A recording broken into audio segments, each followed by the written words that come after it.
안녕하세요. 아시탄가 제니오가 이지은 원장입니다. 오늘은 동의보감으로 시작하는 마흔의 몸공부라는 책입니다. 박용환이라는 한의사 선생님이 지으셨어요. 뒤에 소개글을 보면 조금만 신경 써도 바꿀 수 있는 것들이 있다. 건강도 그렇다. 유치원, 초등학교 때부터 내 몸에 대해 배워야 한다. 몸 공부를 안 하니 정작 병이 걸린 후에 의사를 찾고 자신의 건강을 의사에게 맡겨버리는 일이 발생한다. 내 몸이 왜 이런 식으로 반응하는지 어떤 원리에 의한 것인지만 알아도 건강 관리를 할 수 있다. 몸 공부는 의사들의 전유물이 아니다.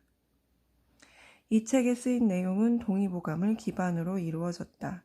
동의보감은 내 몸을 쉽게 이해할 수 있는 좋은 안내서다. 허주는 질병 이전에 내 몸이 왜 지금 이렇게 되었느냐를 바라보라고 말한다. 지금의 나는 오늘까지 꾸준히 내가 해온 행위의 결과물이기 때문이다. 내가 먹는 것이, 입는 옷이, 자는 곳이, 일하는 환경이 함께한 사람들이 나를 만든다. 아프기 전 미리미리 나를 알고 일상을 관리하는 것이 건강하게 살 수 있는 최고의 방법이라고 허주는 동의보감에서 강조한다. 그래서 이 한의사 선생님은 여기 소개글을 보면 몸을 이해하고 치료하는 일을 천직으로 믿는 한의사이자 사랑 한의원 원장이다. 의사 자신도 몸과 마음이 건강해야 한다는 믿음으로 명상, 기공, 요가, 무술을 수련한다. 그래서 그런지 요가하는 사람이 읽으면 고개를 끄덕끄덕 할 만한 내용이 굉장히 많아요. 보면 지금 인덱스가 엄청 많이 붙어 있죠. 하나씩 알아보도록 하겠습니다. 1부는 내 몸을 읽다.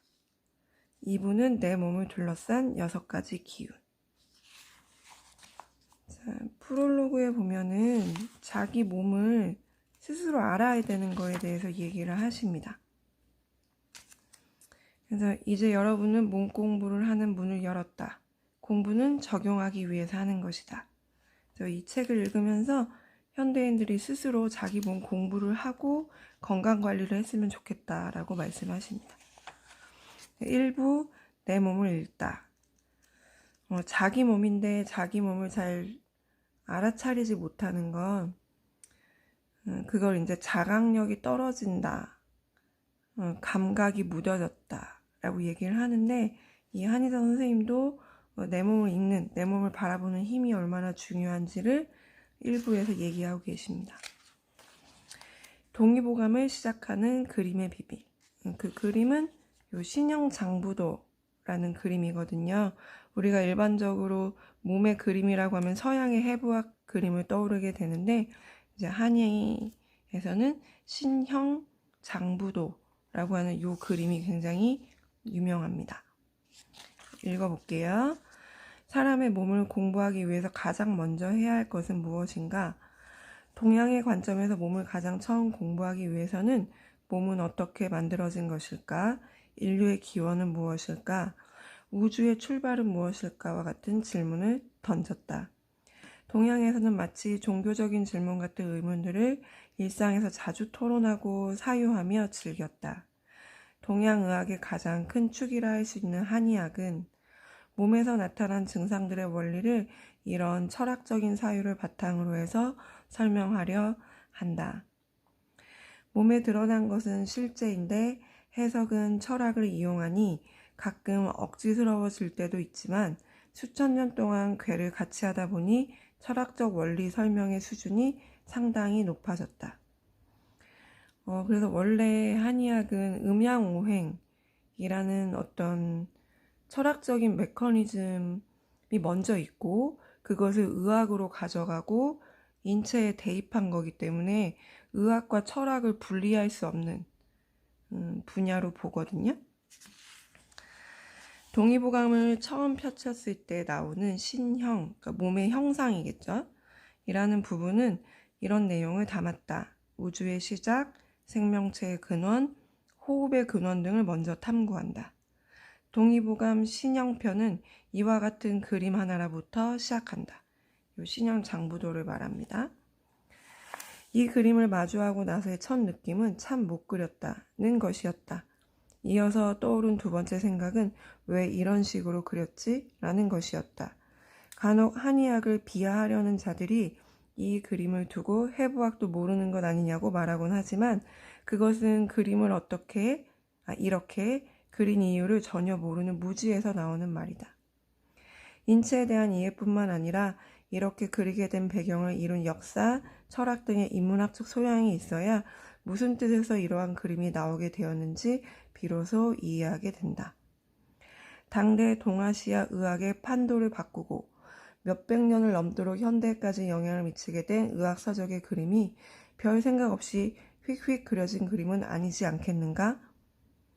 먼저 아이가 그린 듯한 수준의 그림 실력부터 짚어보자. 옛 사람들이 그림 실력이 낮아서 이렇게밖에 못 그렸을까? 절대 아니다. 무수한 걸작의 동양화들을 보면 사실주의적인 기법이 너무 정교해서 깜짝깜짝 놀랄 때가 한두 번이 아니다. 그러면 이 신형장부도는 우선은 사실주의적인 기법은 아니라는 거죠. 사람 몸을 그대로 그리려고 하지 않았다는 거예요. 왜 그럴까요? 사람 몸의 외형을 그대로 그리는 것은 의학이 아니라고 생각했기 때문인 것 같아요. 제 생각에는. 사람 몸의 겉 쉐입을, 모양을 그대로 그리면 그거는 그냥 인체의 그림? 화가들이 하는 그런 묘사에 해당되는 거고, 지금 이 의사들은, 한의사들은 인체에 눈에 보이지 않는 어떤 기운, 생명 에너지를 바라보고 그걸 더 건강하게 할 수 있도록 도와줄 사람들이기 때문에 얘를 사실주의 기법으로 그릴 필요가 없는 거죠.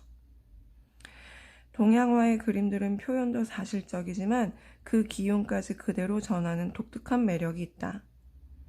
화폭에서 툭 하고 튀어나올 듯한 극적인 느낌까지 전해진다. 옛 사람들이 벽에 나무를 그렸더니 새가 와서 앉으려고 했다는 말은 과장이 아닌 듯하다. 인물화, 초상화도 마찬가지다. 그래서 이제 그런 얘기를 쭉 합니다. 그래서 이렇게 이 정도 그림을 그리는 사람들이 국가에서 주도하는 중요한 의서에 들어가는 저 사람 몸을 이렇게밖에 그리지 않았겠는가라고 하면서 왜 그랬는지를 얘기하면 어쨌든 동의보감 본문 안에 오장육부를 묘사한 내용을 보면 과연 해부를 하지 않고 이 정도까지 표현할 수 있을까 할 정도로 그 설명이 세세하고 구체적이다. 중국도 그렇고 조선에서도 인체 해부를 아예 막은 것은 아니었다. 그래서 해부한 모습에 관한 그림도 역시 전해진다. 그러한 그림을 제쳐두고 왜 이렇게 그렸을까 하는 것이 지금 이야기하려는 화두이다. 신형장부도라고 불리는 이 그림은 답이 나오네, 정답이. 살아있는 사람에 대해서 이야기하고 싶어서 이렇게 그린 것이다.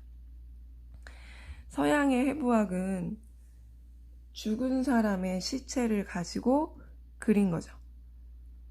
죽은 사람의 시체를 가지고 그 모양을 거의 사실주의 기법으로 사진을 찍은 것처럼 그리는 것이 이제 서양 해부학의 목표라면 과거, 지금은 아니고 그 시대의 같은 시대의 동양에서는 사실주의 기법이 아니라 살아 움직이는 생명으로서의 모습을 그리고 싶었다라고 얘기합니다. 한의학은 살아있는 사람의 기운을 중요시하여 치료한다. 기와 혈이 어떤 식으로 움직이고 오장육부가 나타내고자 하는 뜻과 호흡과 명상을 전하는 것이 더 중요하다는 것이다. 살아있는 기운이 움직이는 모습을 표현하다 보니 각 부분에 숨어있는 스토리만 전해도 인체를 이해하는 데 전혀 문제가 없다. 해부학적인 지식은 당연히 한의학에서도 중요하다. 해부학적인 면에서 기능을 고려하기 때문이다. 하지만 1차적으로 그것은 죽은 사람에 대한 것이라 살아있는 기를 표현하지는 못한다. 살아있는 기를 표현하려면 다른 방식이어야 한다. 양의학에서는, 서양의학에서는 시신을 해부한 모습이 가장 중요하다. 수술을 할 때면 정확한 해부학적인 지식이야말로 가장 중요한 핵심이다. 그러니 수술이 필요하다면 당연히 근육과 뼈, 혈관의 위치와 신경이 전하는 경로를 그리는 게 맞다. 하지만 수술 외에 대부분의 질병을 접근할 때에는 기능적인 면을 고려하는 것이 훨씬 더 중요하다. 서양의학에서도 내과적인 치료를 할 때는 오장육부의 기능으로 생각하지 해부학적인 묘사가 더 중요하지는 않다. 살아있는 사람의 기운의 모습, 그것이 동의보감식의 동양학에서 그린 인체의 모습이다. 그래서 사람 속을 표현하는 그림의 이름도 해부도가 아닌 신형장부도이다. 자, 그럼 이제 그림을 찬찬히 관찰해보자. 먼저 눈을 어슴츠레 내리깔고 입을 벌리고 있는 모습이 두드러진다. 이 모습은 명상을 할 때를 묘사한 것이다. 호흡을 깊이 하면서 명상에 들어갈 때는 의수단전, 의식을 단전에 집중한다.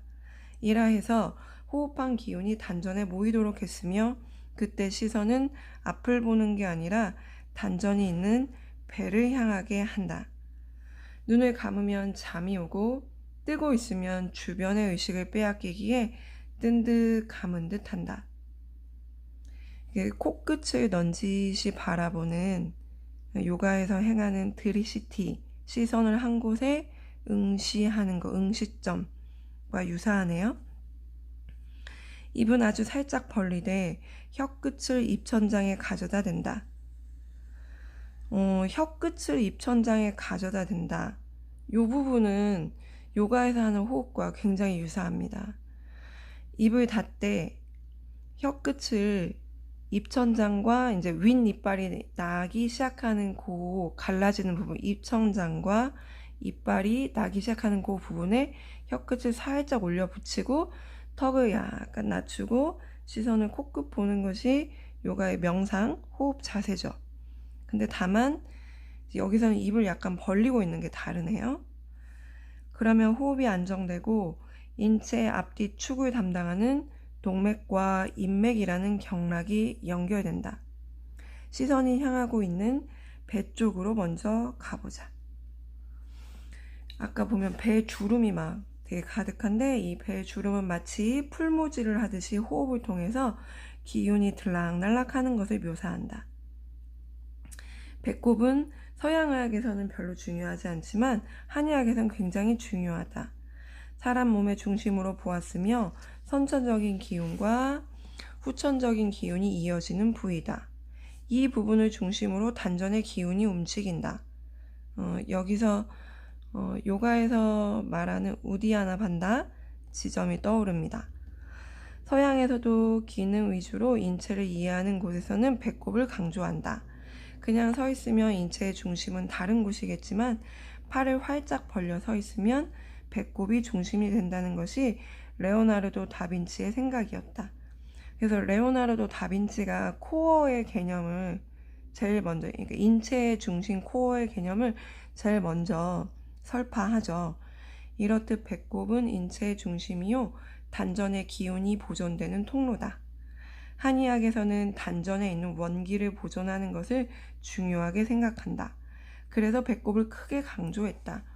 한의학에서 말하는 이 단전에 있는 원기 항상 따뜻하게 유지한다. 그게 중요하다 그랬는데 요가에서는 이거를 아그니, 생명의 불, 배꼽 아래 단전 쪽에는 생명의 불이라고 얘기하죠. 그리고 나서 이제 신형장부도에 대해서 계속 설명을 해줍니다. 찬찬히 읽어보시면 왜 동의보감에서 이렇게 그렸는지, 그러니까 굉장히 한의학은 요가도 그렇고 제가 아시탄가 요가 가르치고 설명하면서 아시탄가 요가의 비냐사 시스템은 하나의 시 같다. 정말 많은 요가 철학적인 요소를 응축시키고 함축시켜서 가장 심플하게 표현하고 있다. 언어가 달라도 시대가 달라도 어떤 사람도 그 간결한 언어 안에서 많은 상징, 많은 의미를 캐내가면서 재미있고 의미있게 보람있게 수련할 수 있게 해놨다 라는 얘기를 많이 하는데요. 한의학도 약간 그 동양의 어떤 의학이든 수련이든 철학이든 다 인문학적인 요소가 굉장히 강합니다. 서양보다. 그래서 이 모양이 정말 심장의 모양을 그린 것이 아니라 심장이 하는 기능, 그리고 약간 신화 같은 이야기처럼 심장이 담고 있는 어떤 상징적인 의미를 그림으로 그렸을 것이다 라고 얘기합니다.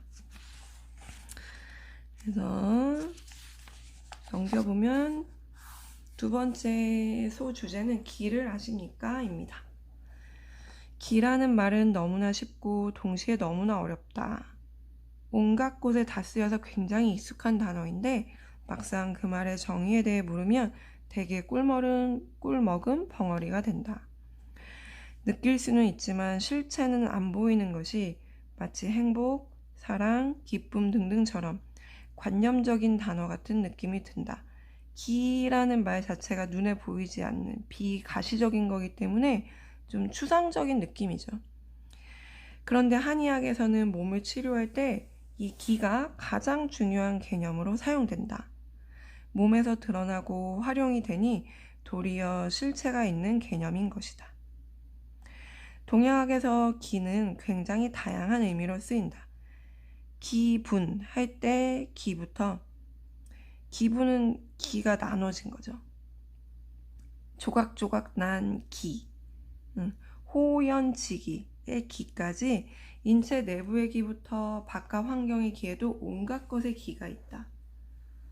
때로는 우주의 신에 대한 이야기인가 하는 느낌이었다가 또는 사람의 정신적인 것을 의미하는 것 같다가도 갑자기 아주 물질적인 것을 뜻하기도 해서 경계가 모호하다. 근데 저는 이게 정말 요가 철학적이라고 생각하거든요. 우리 인체의 그런 생기, 생명의 기를 프라나라고 하는데 그 프라나는 온 우주에 펼쳐져 있다고 하잖아요.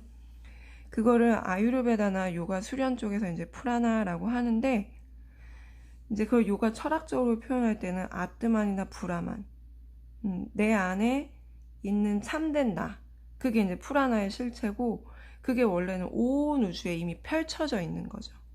그게 브라만이죠. 온 우주에 널리 펼쳐져 있는 원래 있던 신, 원래 있던 기, 우주 에너지.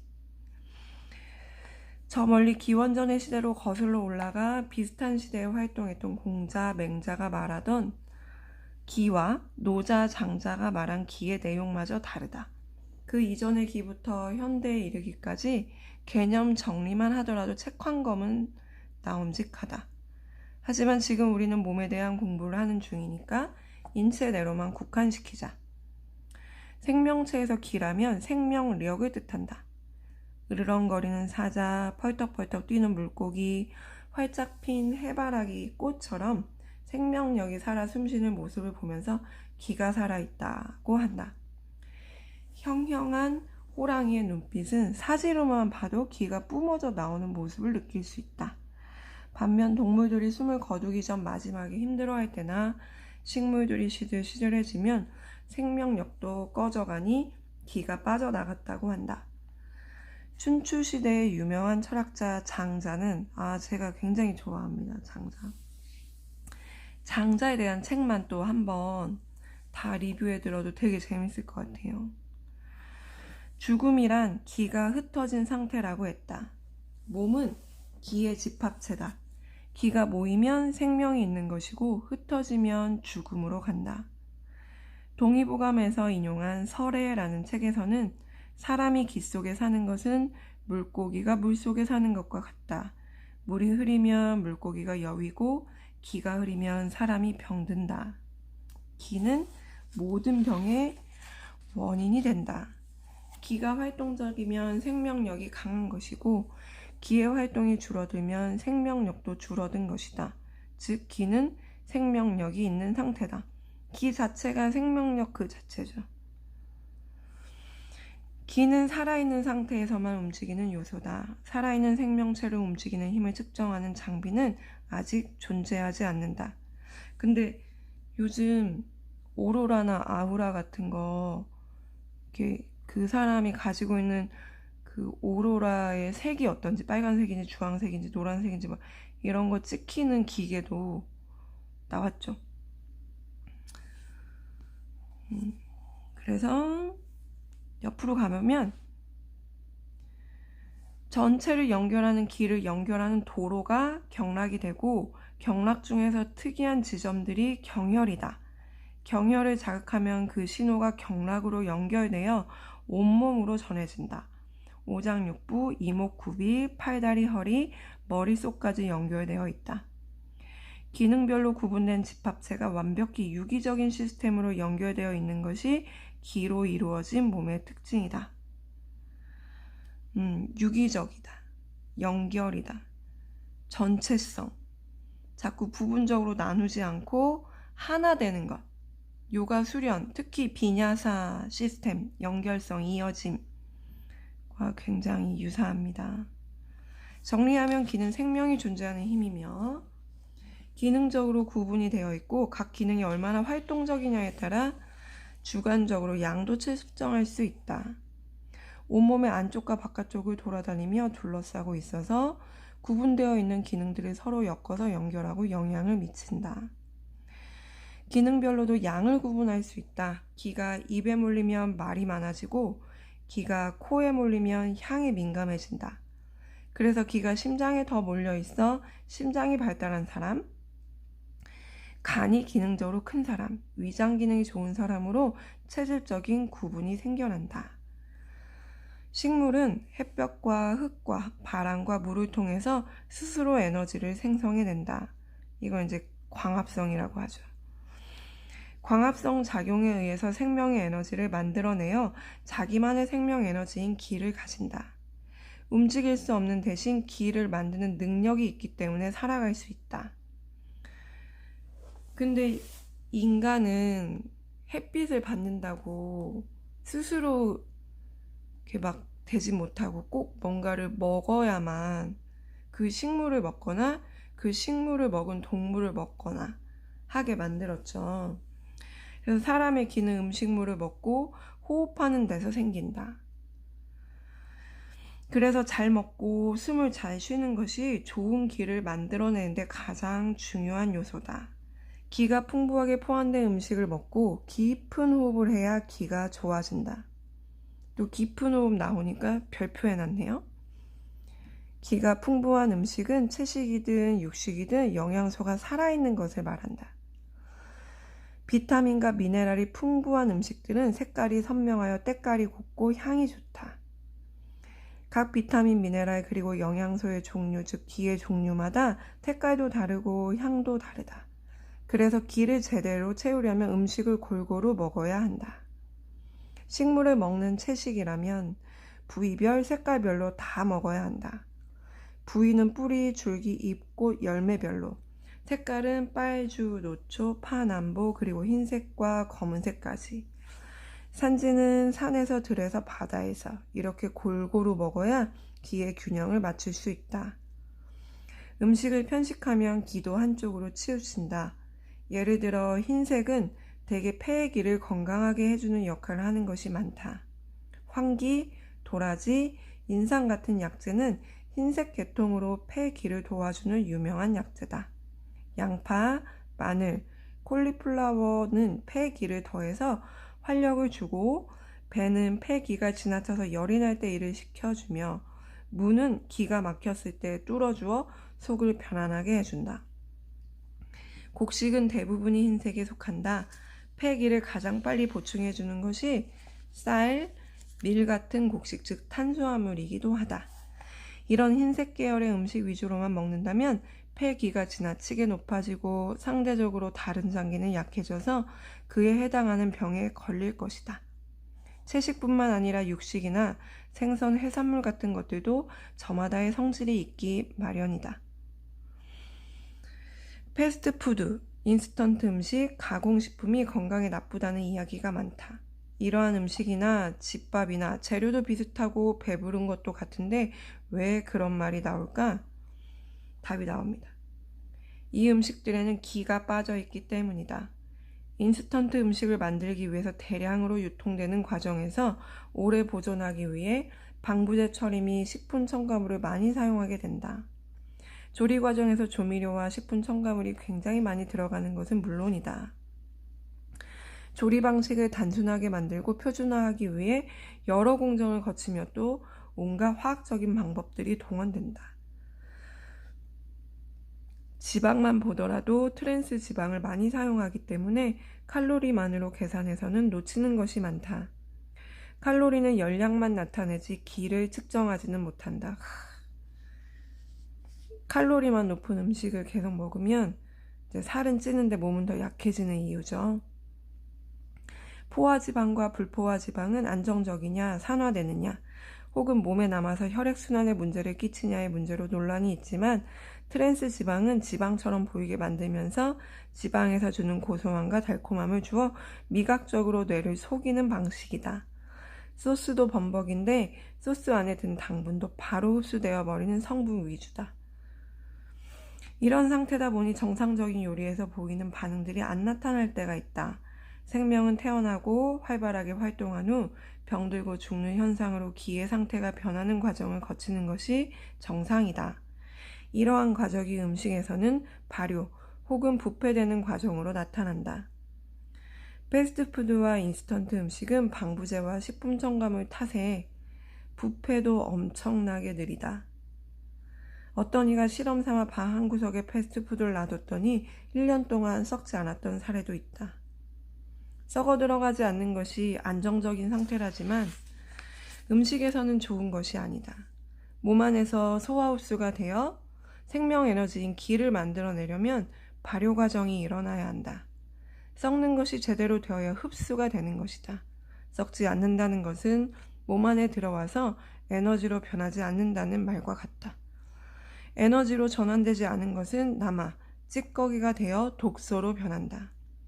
기가 빠진 음식은 몸에서 기로 변하지도 않고 도리어 독소가 되어 기를 뺏는 작용을 한다. 맛을 속이는 문제도 생각해야 한다. 패스트푸드에 대해서 쭉 얘기하는데 조미료는 뇌에서 감칠맛이 있는 것처럼 보이게 만드는 것이다. 즉 뇌를 속이는 것이다. 이 속에 생명력, 기가 있을 리가 없다. 맹물에 조미료만 타도 맛은 있다. 느끼겠지만 그 안에 생명의 기운은 마실 수 없다. 시간, 노력, 재료를 아끼라는 그럴듯한 식료품 회사들의 마케팅에 노란하지 않았으면 한다. 마케팅에 쓰이는 정보는 옳은 것을 알리기보다 팔려는 사람이 알리는 정보만 노출하여 우리의 선택을 유도할 뿐이다. 우리는 온갖 거대 식품 회사의 광고 정보에 홀리지 말고 기가 가득 찬 음식을 섭취해 진정한 변화를 맞이했으면 한다. 그리고 나서 또 이제 조미료 얘기했고 방부제 얘기했는데 이번엔 냉장에 대해서 얘기를 해요. 온도를 떨어뜨리면 기의 활동성이 떨어져 발효가 일어나지 않는다. 하지만 유통 때문에 이 자본주의에서 살아남기 위해서 생명이 살아남을 수 있는 기를 다 빼버리는 거죠. 냉장을 해서. 자, 다음을 보면 기를 채우는 가장 중요한 요소는 음식이다. 기가 풍부한 음식을 올바른 방식으로 먹었을 때 내 몸의 생명력도 제대로 발휘된다. 좋은 기를 채우는데 또 하나의 중요한 요소가 호흡이다. 호흡 자체가 기가 드나드는 과정이다. 또 음식이 소화 흡수되려면 호흡이 필요하니 음식에서 기를 만드는데도 호흡이 필요하고 영양소로 분해되어 흡수된 것이 전신을 돌 때도 호흡이 활용된다. 기라는 말이 고대에는 공기의 흐름을 뜻했고 몸에서는 호흡과 같은 의미로 쓰였다. 그만큼 기는 호흡과 밀접한 관련이 있다. 동의보감 기문, 기를 조절하는 비결의 노자의 말을 인용한 것을 보면 숨을 내쉬는 것은 나쁜 공기를 내보내는 것으로 사기라고 한다. 숨을 들이쉬는 것은 깨끗한 공기를 마시는 것으로 생기라고 한다. 노자는 현빈의 문, 코와 입으로 드나드는 기의 흐름은 천지의 근본이기 때문에 끊어질 듯 하면서도 아무리 써도 없어지지 않는다고 하였다. 하늘과 땅 사이 죽고 사는 것이 달려있는 음양의 기를 입과 코로써 호흡한다고 했다. 깊고 편안한 호흡이야말로 동의보감에서 가장 강조하는 상태다. 요가 수련에서도 가장 강조하는 거죠. 호흡이 편해지면 몸과 마음이 안정되어 명상의 상태가 된다. 숨이 요가 수련하는 내내 고르고 깊고 편안하게 유지된다는 것은 본인이 그 숨을 조율하고 있다는 뜻이잖아요. 조율하고 있다, 조절하고 있다는 것은 사실은 편안하지만 굉장히 강하게 집중되어 있고 굉장히 강한 마음의 상태라고 생각해요. 그리고 그런 강한 마음이 돼야 산만하지 않고 안정된다고 봅니다. 명상을 유지하고 내 몸을 조절해서 나 스스로 기를 관리하자는 것이 동의보감 속에 살아있는 한의학의 정신이다. 그래서 서양 해부학보다 한의학을 요가 수련에 접목했을 때 정말 많은 시너지가 있었어요. 신기할 정도로. 그래서 이 책 자체가 제가 한참 부분기능 해부학하고 근막경선 해부학하고 그 다음에 이제 한의학의 혈자리에 관심이 굉장히 많을 때, 근데 정말 한의학은 전공하지 않으면 배우기가 너무 힘들거든요. 가르쳐주는 데가 없어요.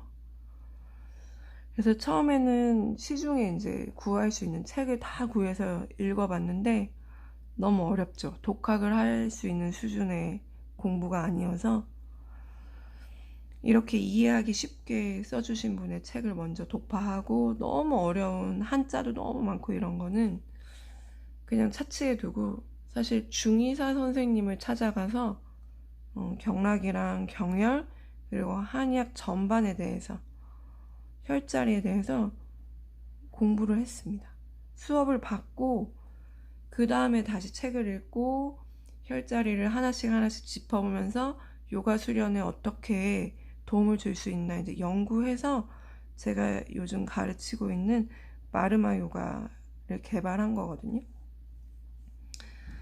그래서 이런 부분들이 되게 이거 요가에 접목할 수 있겠는데 했던 것 같아요. 호흡을 깊게 하는 방법으로 태식법, 태아처럼 호흡하는 법을 소개한다. 태식, 즉 뱃속에 아기일 때처럼 호흡하는 방법은 배꼽을 중심으로 해서 태중에 있는 것처럼 호흡하는 것이다. 물론 복식호흡을 얘기하고 있고요. 가만히 앉아서 호흡할 거기 때문에 복식호흡을 해도 괜찮고, 우리 아시탕가 요가처럼 다이나믹하게 이렇게 움직일 때는 배를 내밀면서 복식호흡을 하지 않고요. 완전호흡이라고 하죠. 흉복식 호흡을 하는 건데, 여기서 중요한 거는 복식호흡이냐 흉식호흡이냐 흉복식 호흡이냐가 아니라 태중에 있는 것처럼 호흡하는 것이다. 이게 가장 와닿았어요. 약간 호흡을 할 때 긴장을 완전히 풀고 생명력이 가득하면서 편안한 호흡은 제가 느낄 때는 좀 물에 붕 뜬 듯한, 그러니까 엄마 뱃속에 있을 때는 양수 안에 있잖아요. 그래서 물에 둥 뜨는 듯한, 몸이 이렇게 부풀 때 마실 때, 그리고 내쉴 때는 다시 바람이 빠져나가고 약간 물에 가라앉는 듯한, 다시 마실 때는 물에 둥 뜨는 듯한 이런 느낌을 받으면 특히 아시탕가 요가 수련할 때 계속 호흡이 먼저 리드하면서 움직임을 1시간 반, 2시간 동안 이어가잖아요. 근데 그때 호흡이 가파르거나 막 다른 쓸데없는 근육을 긴장하면서 호흡을 하거나 하면 하고 나서 너무 에너지도 떨어지고 막 통증이 올 수도 있고 너무 피곤하거든요. 근데 이런 상태의 호흡을 하게 됐을 때, 물속에 있는 태중에 있는 듯한 호흡을 하게 됐을 때 정말 수련이 끝나고 나서 굉장히 개운하고 막 머리도 명쾌하고 활력이 막 솟아오르는 느낌이 들 때가 있어요. 저는 이게 참 좋았습니다. 아기는 배꼽의 태출을 통해서 세상과 교류한다. 태어나서는 태출을 떼어내서 배꼽의 역할은 사라지지만 배꼽 안쪽, 기를 모아두는 공간인 단전의 역할은 여전히 남아있다. 이 단전에 기가 가득 차 있어야 몸이 건강해진다. 계속 아그니라는 생명의 불이 떠오르네요. 호흡을 안정되게 하면 단전에 기가 모인다. 호흡은 나이가 들수록 얕아져서 복식 호흡하는 것이 힘들어진다. 호흡의 깊이가 기의 농도다. 기가 풍족하면 호흡이 깊어지고 단전이 빵빵하다. 호흡을 깊게 해야 기가 채워진다. 나이가 들면서 기가 빠지고 호흡이 얕아지며 다시 기가 채워지지 않는 악순환이 생긴다. 물리적인 나이 외에 피부 나이도 있고 장부의 나이도 차이가 나듯이 기의 나이는 호흡의 깊이와 안정도라고 볼 수 있다. 안정된 호흡을 하기 위한 방법으로 동의보감에서는 두 가지를 제시하고 있다. 하나는 코앞에 새 깃털을 두고서 움직이지 않을 정도로 천천히 호흡하는 것이다. 또 하나는 숫자를 세어가면서 가능한 한 길고 약하게 숨을 쉬는 것이다. 숨을 심호흡하세요 하면은 굉장히 숨 덩어리를 크게 막 하려고 이제 인위적인 노력이 막 들어가시는 분들을 볼 수 있는데 숨 덩어리가 커지면 커질수록 숨은 거칠어질 수밖에 없거든요. 그래서 여기서 굉장히 좋은 말씀 하셨어요. 아주 얇고 약하게 들어가서 내 갈비뼈 안에서 크게 부푸는 거예요. 그리고 다시 갈비뼈가 작아지면서 코로 나올 때는 또 길고 약하게. 그래서 코로 들어갈 때 막 거칠게 확 큰 숨덩어리가 들어가면 숨이 더 막혀요. 아주 얇게 들어가서 그걸 갈비뼈에 머금어서 풍선처럼 부풀리는 거죠. 풍성하게 만들었다가 다시 또 얇고 길게 천천히 내보내는 것, 이게 심호흡이다 라고 말합니다. 호흡이 안정되려면 감정도 안정되어야 한다. 흥분하는데 호흡이 깊을 수 없다. 흥분하면 자연히 폐가 들썩들썩하면서 가슴 부분이 고동친다. 기뻐해도 호흡은 위쪽에서 이루어진다. 그러니까 너무 기뻐도 안 되고 너무 처져도 안 된다는 얘기를 합니다. 모든 거는 중도, 균형이죠. 요가에서도 가장 중요한 거는 극으로 치닫지 않는 것. 좋음의 극, 나쁨의 극이 없는 것, 호불호가 없는 것. 균형, 중용을 원합니다. 감정을 다른 말로 기분이라고 하는 뜻은 기가 여러 모습으로 나뉘는 것을 뜻한다. 호흡을 안정시켜 기를 고르게 하면 거꾸로 감정도 조절이 된다. 감정이 호흡과 기를 다스리고 다시 기와 호흡이 감정을 다스리는 관계를 지금의 서양식 의학에서는 자율신경 시스템이라고 설명한다. 마시는 숨은 교감신경을 자극하고 내쉬는 숨은 부교감신경을 조절하여 안정을 찾게 한다. 호흡이 제대로 되어야 자율신경이 균형을 이루고 자율신경은 감정과 연관되어 있어 감정 조절을 편하게 할 수 있게 된다. 그리고 자율신경은 수면이나 소화, 흡수 이런 거랑도 굉장히 관련이 많아서 호흡을 잘해서 자율신경 시스템을 아주 건강하게 탁 조절할 수 있게 잡아두는 거는 불면증이나 섭식장애나 위장장애나 이런 것을 개선하는 데도 굉장히 좋습니다. 그래서 이제 그 기가 온몸으로 퍼져 나가는 얘기를 합니다. 기는 툭하면 부족해지기 쉽기 때문에 기 부족증이 찾아올 수 있다. 기가 풀리지 않고 막히고 뭉쳤을 때는 기울증이 찾아온다. 자, 그래서 그 다음 장은 기가 부족하면 생기는 일들입니다. 여기서부터는 다음 시간에 하겠습니다. 이제 하나씩 증상을 얘기하시면서 그거에 좋은 약제 이렇게 얘기를 해주시는데 저는 이제 좀 약제는 또 관심이 없어가지고 제가 원하는 것만 이렇게 발췌를 할 예정인데요. 이제 이 한의학에서 중요하게 생각하는 개념들이 요가랑 어떻게 연결되는지를 찾아내면서 또 아주 재밌어서 흥분해가지고 필기 엄청 많이 해놓고 막 책을 좀 지저분하게 읽는 편이라 밑줄 치고 생각나는 거 있으면 또 막 필기하고 막 이러는 편이라 보기가 좀 그러시죠. 그래서 책은 꼭 사서 읽으셨으면 좋겠고 그래야 이렇게 기록해 놓은 게 또 하나의 내 재산이 돼요. 그 책을 한 번만 읽을 게 아니라 나중에 또 연관되는 어떤 내용이 있어서 다시 또 볼 수 있기 때문에 이 책도 저는 이번에 소개하려고 다시 정리하면 또 한 4번째, 5번째 읽은 것 같거든요. 다음에 이어서 또 마흔의 몸공부에 대해서 소개하겠습니다. 들어주셔서 감사합니다.